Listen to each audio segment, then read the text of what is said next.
Yeah, but you could have that front be a spinny bit. Like, it Front doesn't be need a to spinny be... bit. What do you mean? As in, if you've got the middle of the spaceship, like, in the middle, Yeah. then you spin it round if the ship needs to be looking in a different direction. You don't need, like, the whole spaceship to have a front just because you need a pilot seat. Wait, are you spinning the entire ship? Or are you spinning just the, like, pilot cabin, the deck, or whatever Just like called? the pilot cabin deck thing, like at the top. Okay. Like that observation bit. It's sat in a what's those sort of balls you can spin on all axes and try Hamster balls. Prove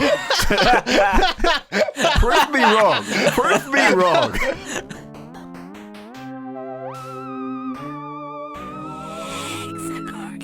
Hello, and welcome to Win Stupid Prizes, the show where we ask the questions that nobody thought were worth asking. I'm Eddie, and I'm joined today by the two other points on my triangle, and they are Paul. Shotgun the obtuse one.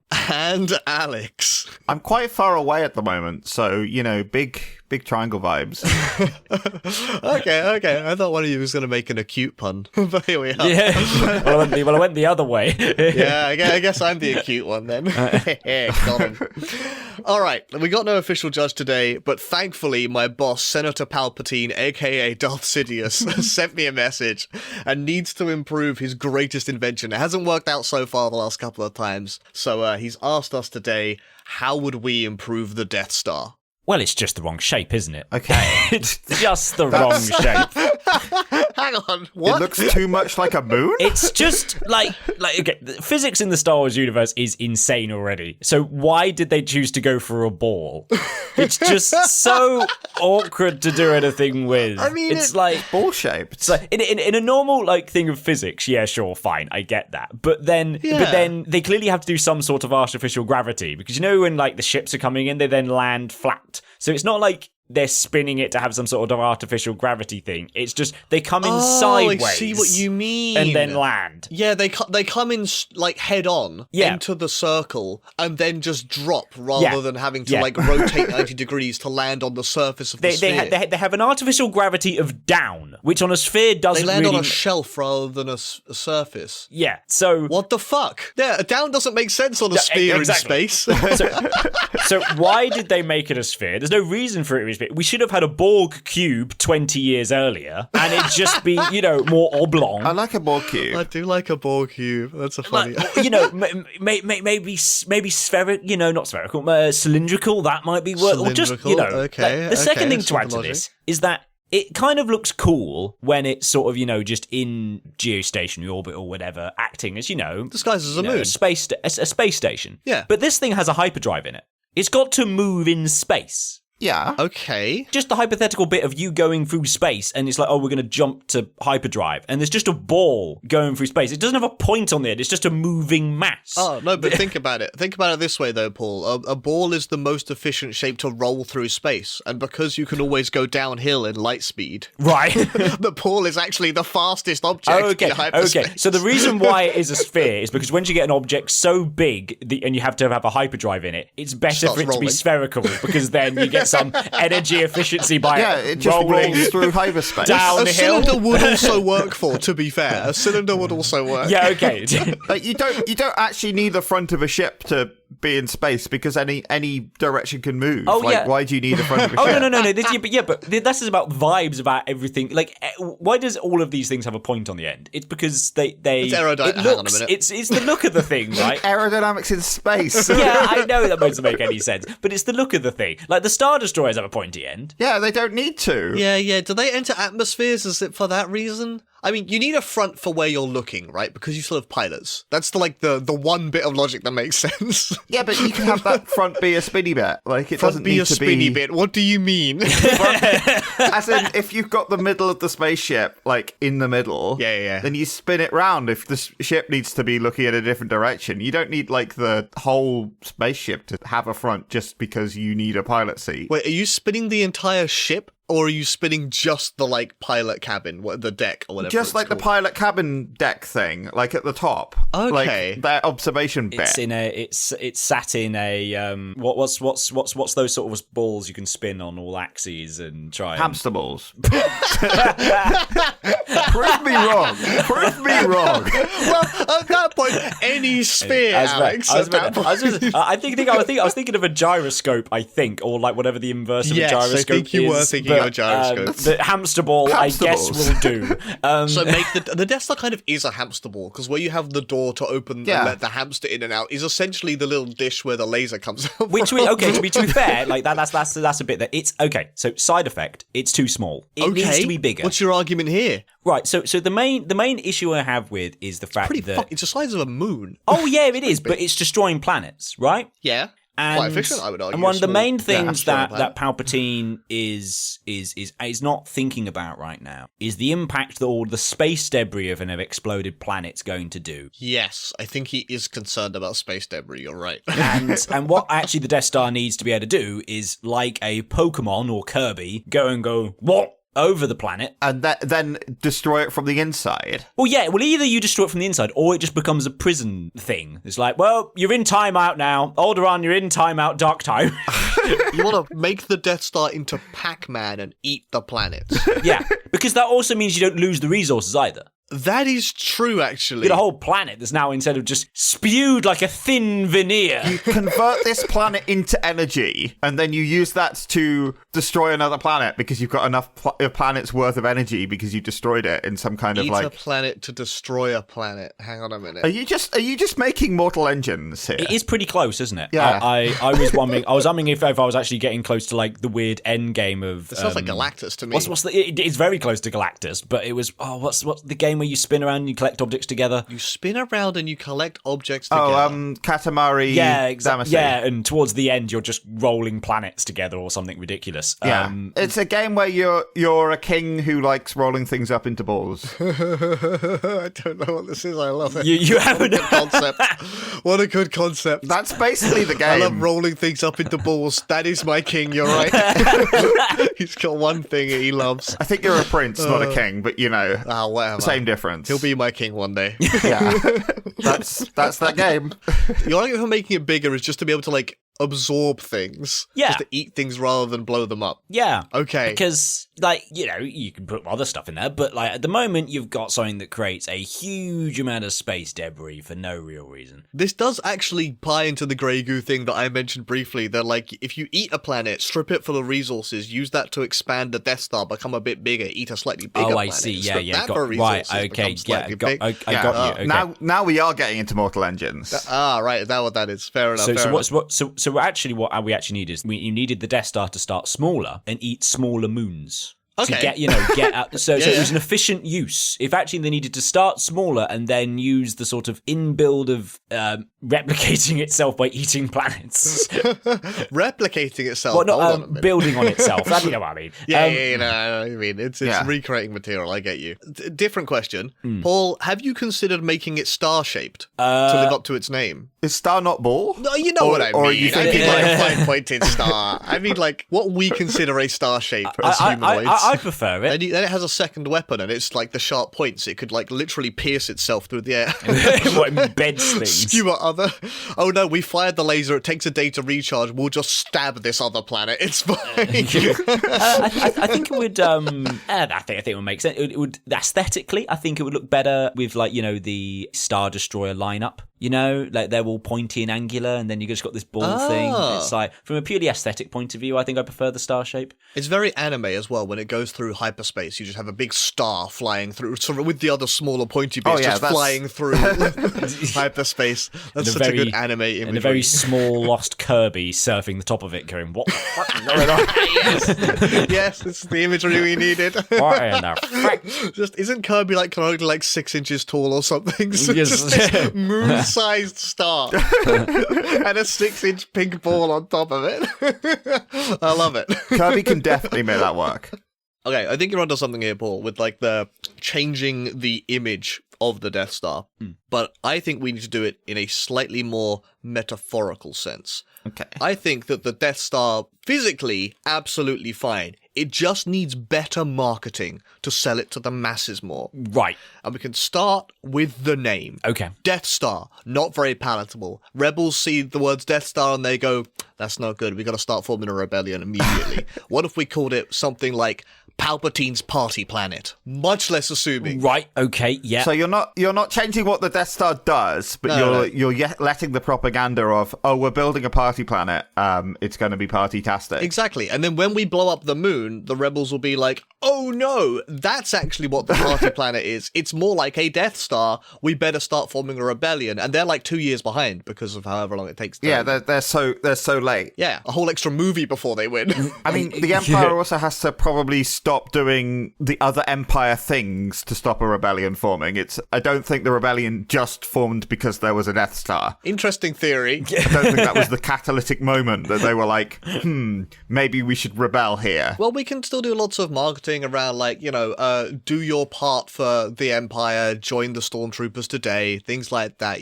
Uncle Palps needs you. Uncle Palp. Propaganda works in more than one ways. Yeah. And I think we can, really foster a sense of spirit and community behind the Empire. Do we need to work on the name? Empire's fine as a name. Death Star is the big problem. Yeah. Maybe we don't call it the dark side. Actually, no one knows the Sith are running the Empire, do they? Okay, we can get away with this. Yeah, it's kind of... I don't know how much of an open secret it is that the Emperor is horribly evil, but, Yeah, he's good for a while. He seems all right for a while. Everyone applauded him when he founded it. It was like the world's first galactic empire. Yeah. Oh, that sounds great. I love an empire. Congratulations. Yes, he was onto something there with the way he was marketing it. He just dropped the ball with the Death Star. Really. Yeah. I think what it needs to do is that, feeding off of that, it then needs to have the Death Star needs to have a secondary purpose. Because at the moment, if the Death Star turns up... Party planet. Yeah, sure, fine. But are you actually holding parties there? Yes. Yeah, there's one party a year for the troops to sell this false narrative. They're like, oh yes, people of Coruscant, you've been very good. The disco party star is going to come into the sky and disco its way around stuff, and everyone's like, oh yeah, now I believe that you're actually doing this instead of thinking it's a facade. Yeah. Because at the moment there isn't really much reason for people to actually be going there, right? If there was a training village incorporated within the Death Star or whatever, or party planet. Well, I mean, we're still hiring stormtroopers and stuff, so we still have plenty of propaganda around like military recruitment drives, but now it's for stormtroopers instead. Yeah, but the difference being... Wait, are they clones or... Hang on, are they clones. at this point in the story? No, they're not clones. They phased out the clones. Okay, cool. I can't remember reason why they phased out the clones. Probably because they highlighted the fact that if you can instill an order within them, like Order 66, was stopping someone else instilling an order within them. Yeah, okay. Yeah, there's a reason. Star Wars nerds, firstly, subscribe to this podcast, leave us a 5-star review, and then on your 5-star review, tell us what the fuck we missed here. You can sound off in the comments if you want. I'm down for the engagement. So the other option, right, is we don't call it Palpatine's party planet because that promises too much. So instead, we just call it something less scary than Death Star, like the lunar laser. Okay, yeah. How about that? Okay, they're it's not hiding what it does. It's just, it has that slight thing of okay, there's a laser? Sure, all right, that sounds fine. I don't really know what a laser's going to do. And then you blow up a planet and they're like, oh, makes sense now. But they're not quite as ready. It's not got death in the name. No, it doesn't have quite death as in there. overtly evil. Would the peace star work? Because, I mean, it would bring peace because no one wants to, What about the peace planet? I love an alliteration. The peace planet, yeah. Palpatine's peace planet rather than Palpatine's party planet. Palpatine's God. pizza planet. Tongue twisters our way into... You get a pizza party because you've been so good. Oh no, Disney. Wait, Pixar, Disney owns Star Wars, so we can get away with Pizza Planet. The Toy Story ripoff is fine. It could even be a Toy Story reference. I love Toy Story. They love their cross marketing. Buzz Lightyear is my favorite. You've got a friend in me. Yes. Let's go. There's a rebel in my boot. I think I want to summon it. But it's definitely shown the idea that the publishing wing could maybe do some different flavors of propaganda. I wasn't anticipating the Palpatine rendition of "You've Got a Friend in Me." With... Hot new single coming to... Hang on. I mean, no one was. That's... New album dropping this summer. TM. So if I can, as my triangle is wont to do, take this slightly 90 degrees, I think you're onto something with marketing. But I think instead of using it, renaming the Death Star, you know the Vegas sphere? Yeah. I'm aware of the Vegas sphere. Okay, it's like a big sphere in Las Vegas that's used for advertising. Yeah. We've got a Vegas sphere in space. It's a good one. We've got the most useful propaganda tool out there in space to do whatever we want. Lots of We can screens. use it. We can have Palpatine's face there saying, "I'm watching you."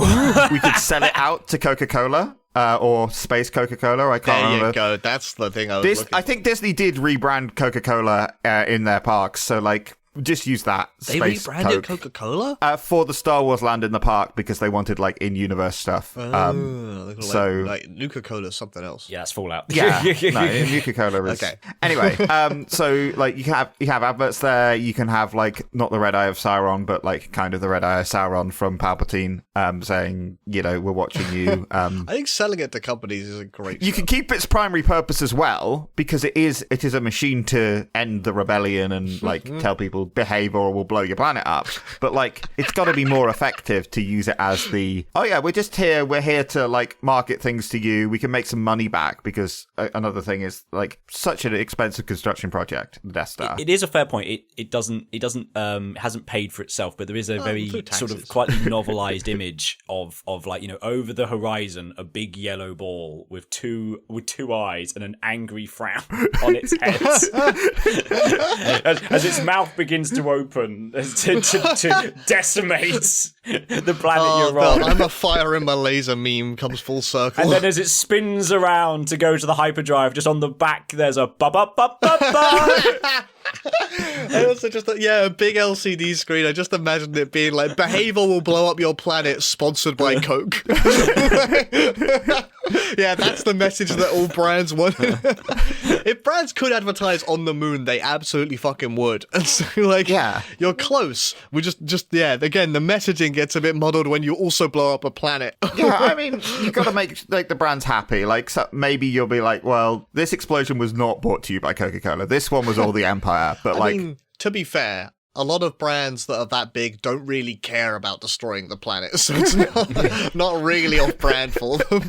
Oof, but also Nestle all in immediately.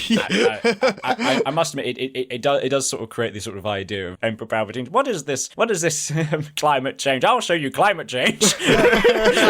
Or lack thereof, I guess.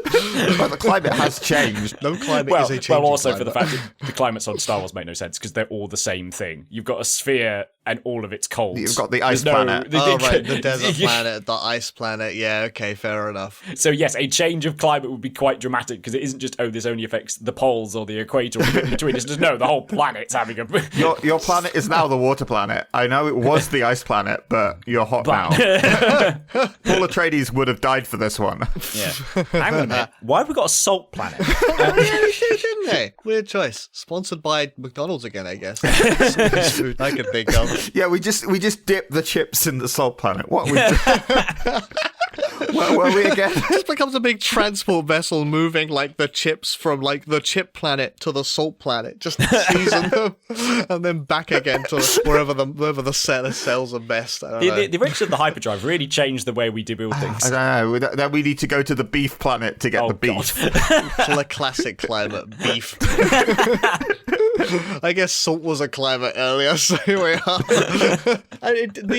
Using it as a Vegas sphere does have the side effect of you can just use it as camouflage as well. You just have the like camera thing, the like invisibility camera thing where it just looks like space on the other side, so people just go past it and don't see it. Yeah, they're like, oh, that's no moon, that's nothing. Rebels are in town, quick, camouflage mode. Sorry, sponsors. It's a good point, like because they've had like scanning camouflage for ages, but like literally just doing physical camouflage and being like, we're projected the other side. The stars. We definitely can't like tell from gravity wells or anything like that. No. Well, as we've already established, gravity is all over the shop with this place. Doesn't make sense. Gravity is all over the shop. See if it makes a noise, because we can make noise in space in Star Wars. That's a good point. Well, that does mean that you can boom down like intrusive advertising as well. You can be like, slogans. Hey, we can put political slogans down. We can be like, re-elect Emperor Palpatine, even though he's an emperor.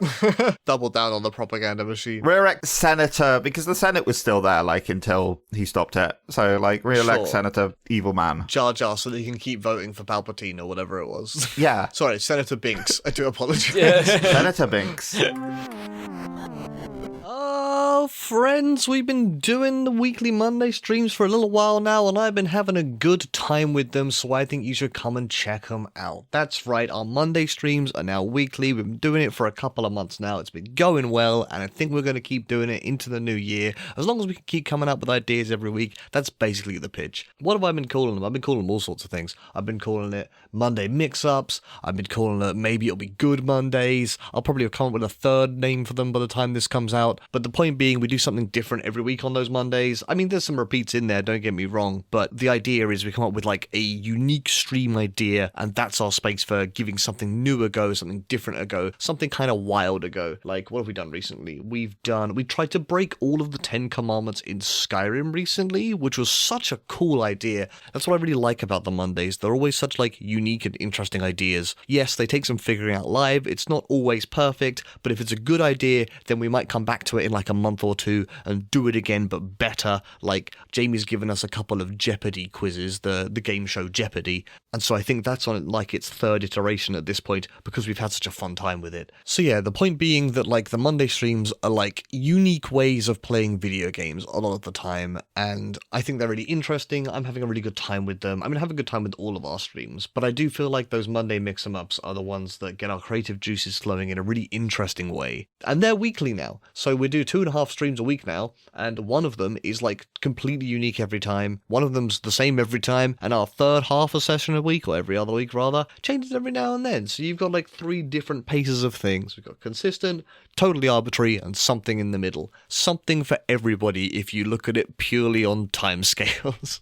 Anyway, I'm blabbering a lot, but I do enjoy doing this stuff. Something else I enjoy doing is listening to the rest of this episode.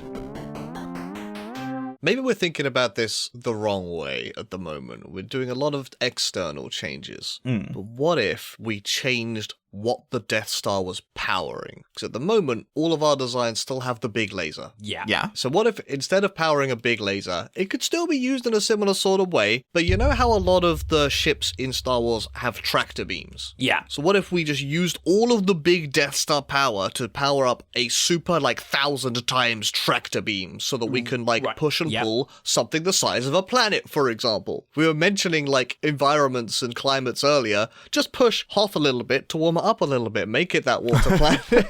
Okay, that's interesting. Oh yeah, Alderaan's been bad. Let's pull it slightly out of orbit to make it colder climate as punishment for harboring rebels. Okay, yeah. It's an interesting idea. I don't want to go into the physics, but how does mass work on a tractor beam? Well, gravity doesn't work, so I'm sure it'll be fine. Yeah. It was just more the fact of you usually got a bigger thing carrying another bigger thing. Yeah, well, energy, there's like the Einstein equation, energy is mass something. So like if we have more energy, we could generate more mass. Right, okay, fine. Okay, yeah, that'll do. That's the internal logic that's required. Don't worry about it. Physicists, the comments are down below. Yes, our tiny moon can drag a planet. That's fine. Yeah, don't worry. Exactly, that's good. I mean, it's got a big-ass reactor, right? That's your thing. It's like, It's got a massive reactor that can create a lot of energy. Well, we don't care about the Death Star moving, so even if it's equal and opposite reactions, if the Death Star has to move a mile for every meter it pulls the planet, it can still do it. It's just, it has to be further away the more it wants to move things. So it'll work out somewhere. Right, okay, understood. The physics will work out at some point. Yeah. Okay, so okay, so a tractor beam seems cool. I can just see the sort of accidental point, which is funny in its own way, just being like, yes, the small rebel vessel is like, oh, we squished it like a fly again. We're still on planet mode. The rebels are escaping. Quick, get them. And it just fires off into the distance like, I guess we're not catching them anymore. I left it on push mode rather than pull mode. Or you pull them so fast like it does that Last Jedi thing where it like zips through the Death Star and it just cuts it in half. I forgot about the mass accelerator thing. Okay, well, Time to make the third Death Star or fourth, whatever number we're on. Whichever number we're on at this point. Oops. We'll get it right eventually. That's the Force accident this month. Wow, we're pumping out these Death Stars like crazy. Surely there must be some other things we can use that energy for. Like the tractor beam is an interesting idea, but like what are the things? Okay, going back to like, you know how you wanted to use the marketing, the big LCD screen on the Death Star, Vega Sphere style, to generate money by selling to sponsors. Well, one of the biggest power uses that generates money in the modern world are crypto coins. Right, okay, I see where we're going here. Okay. So, we just make it the death mine. Mine a bunch, mine some Sith coin, if you will. Okay, right, okay. So galactic credits out the window. It's now this. Yeah, bin that off. Well, glad it's just we rebrand it to Sith coin and make it all on the blockchain because everything's better on the blockchain.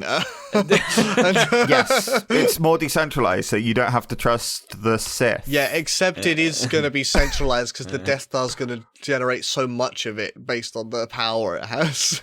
So you effectively just created a mint. That's the spirit. The Royal Mint.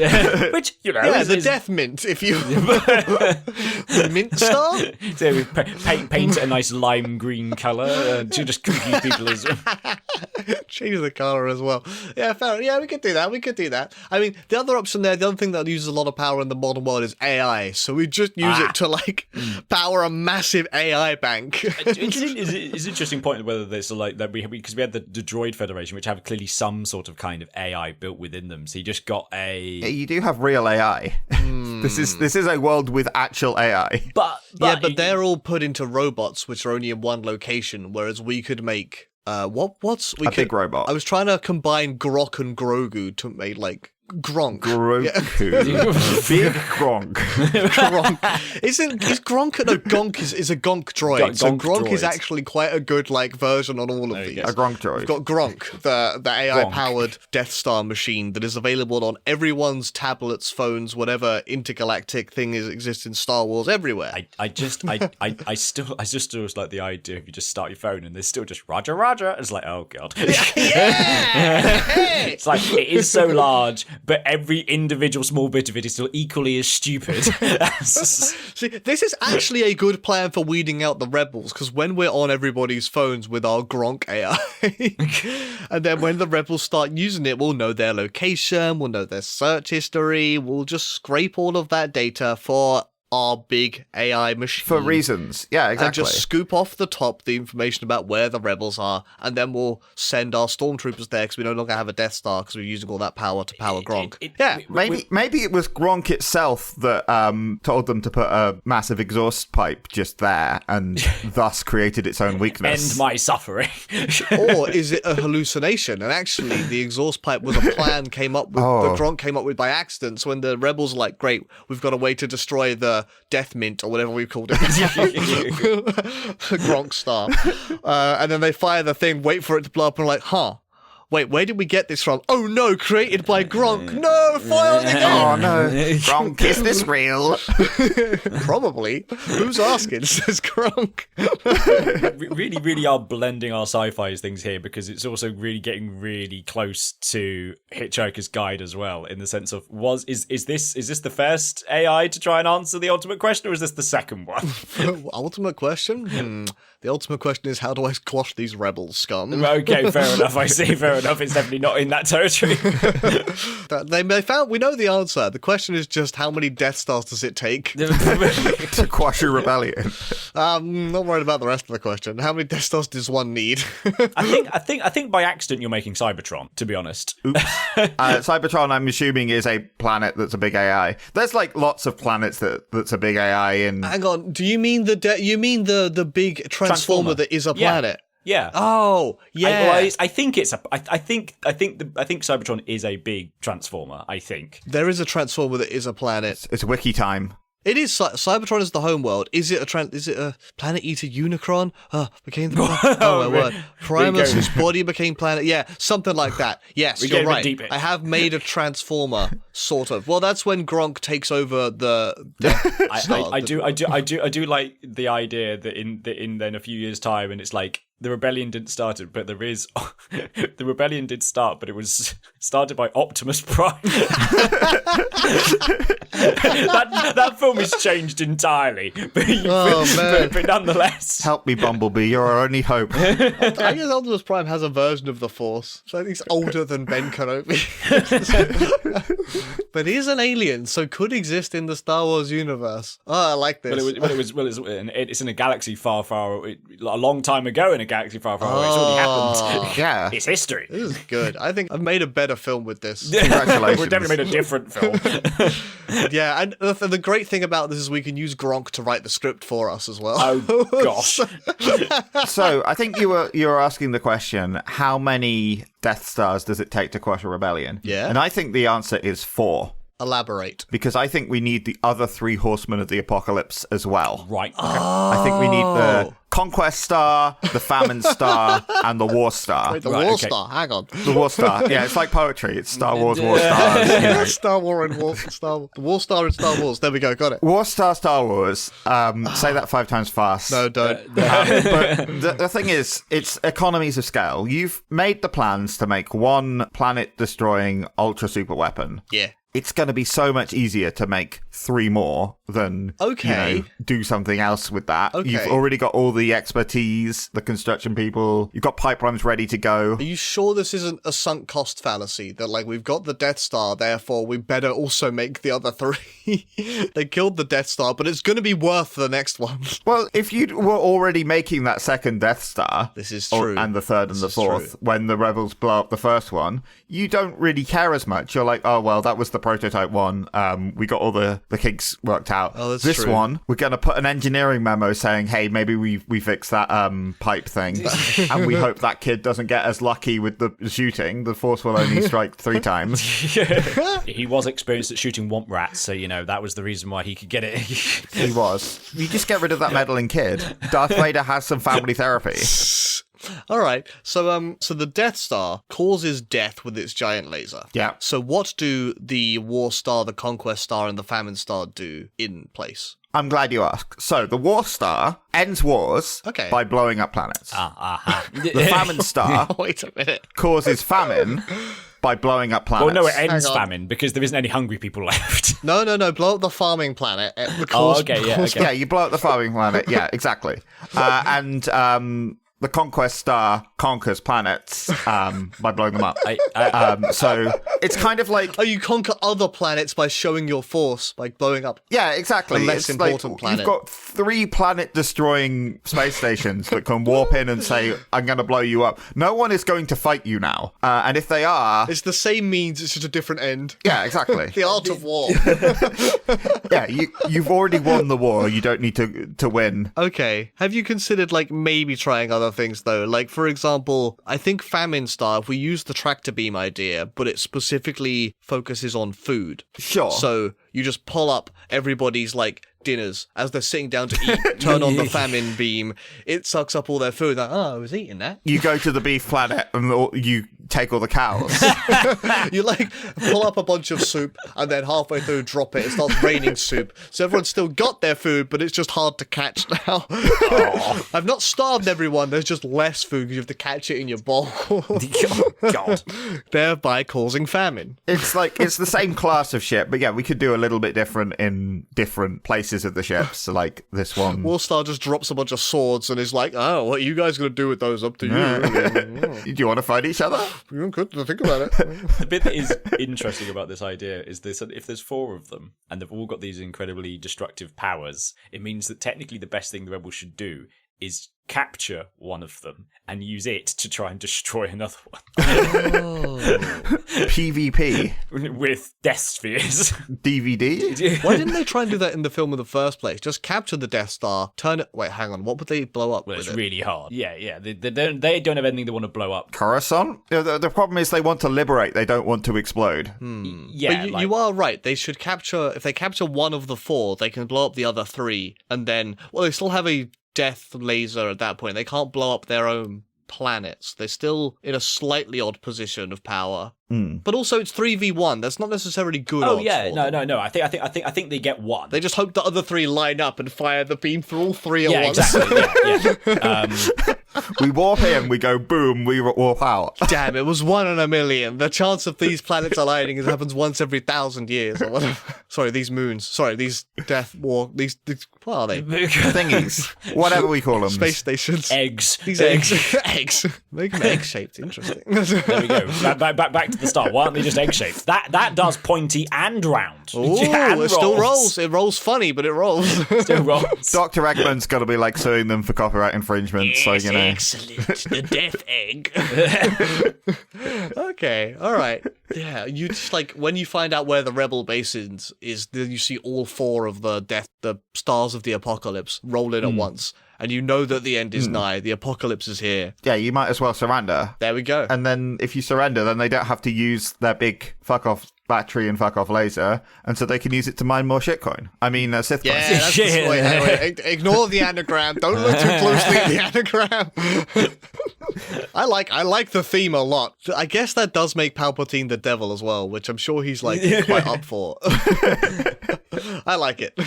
Right, last one before we have to work out what the hell we're doing to this thing, because apparently we've only got budget for one of them. This is true. Palpatine did say that specifically. So the main issue not the main issue. There's so many issues, but nonetheless, I think that what Star Wars generally needs is control of, and one of the things that the Empire probably wants is some control over how ships move around. Smuggling is the main thing that it has issues with, and. Yeah. What we don't see is any sort of control over how ships are traveling through hyperspace, and I think that the Death Star should be a main contender as like the chief traffic warden center device to control how ships move around. At the moment, things just jump to hyperdrive and go fecking anywhere. It's a mess out there. No, we need defined traffic lanes. We'll debate traffic jams, but it's controlled. Everyone knows everything. Smugglers have a harder time, and that's clearly what the Empire give a shit about. Smuggling, I don't know, space weed. Obey the speed limit or we'll blow up a planet? Well, you've already said they've got a big tractor beam on, and they just need to stop things. Oh, that's true. And we've already established that they're faster than them in the hyperdrive because it rolls. Oh, yeah. Oh, yes, yeah. So you're right. Someone jumps to hyperspeed just to like try and get away, and the Death Star just starts rolling through hyperspeed that little bit faster, rolls up alongside them like, so do you know how fast you're going? It's just about the idea that there's just the Millennium Falcon going along, and beside it, just absolutely huge, we're rolling on spinning round and round and round. And there's just Grand Moff Tarkin looking out the window, just like, I'm not going to be sick. Jedi on board. Looking out the window that's rotating around.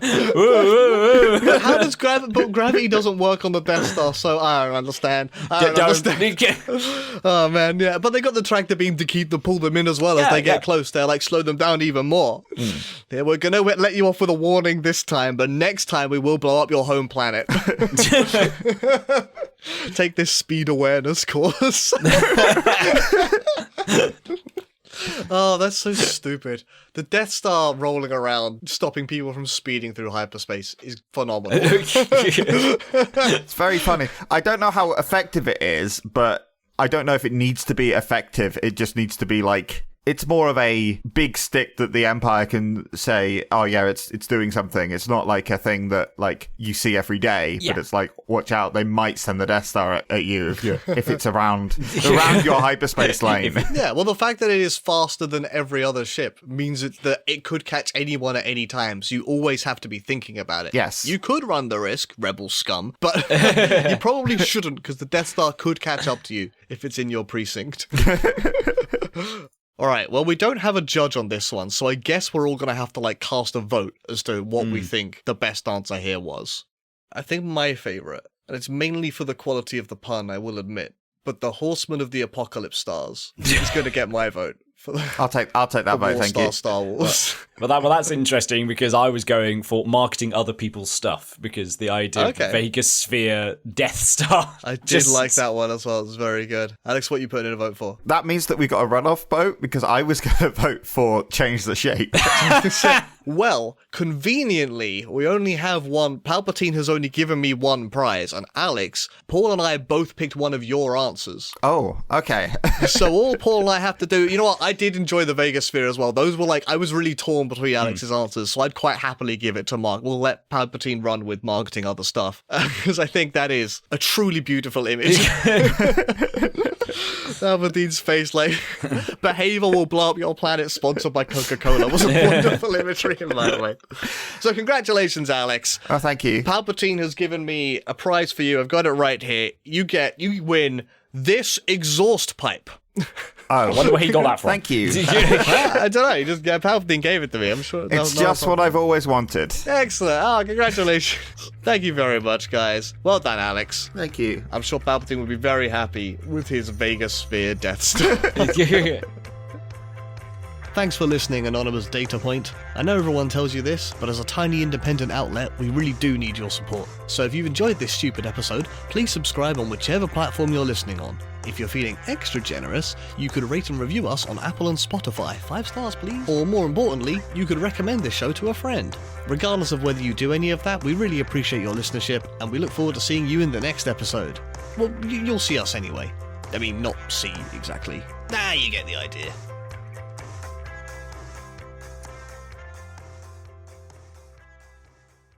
That's that, isn't it? That is what an episode looks like. That is an episode. That is, some say. Some say that's what an episode looks like. Fantastic. We need to clap Stop out your before we recordings. end. We do need to clap out. Don't do that again. I found that very amusing. What, forgetting to clap out? Yeah, the one I've just edited. I think you've listened to it, Paul. Yeah, because I at the end was like, fuck it. Well, like, Alex you ended your recording immediately, and then, we did the clap anyway, and then Jamie hit stop immediately, and Paul was like, my clap's not very good, we do another one. And I was like, alright, fine, we'll do another one. And then Paul's like, well, I've ended mine now. So it just like cascaded as everybody ended their recording like one at a time.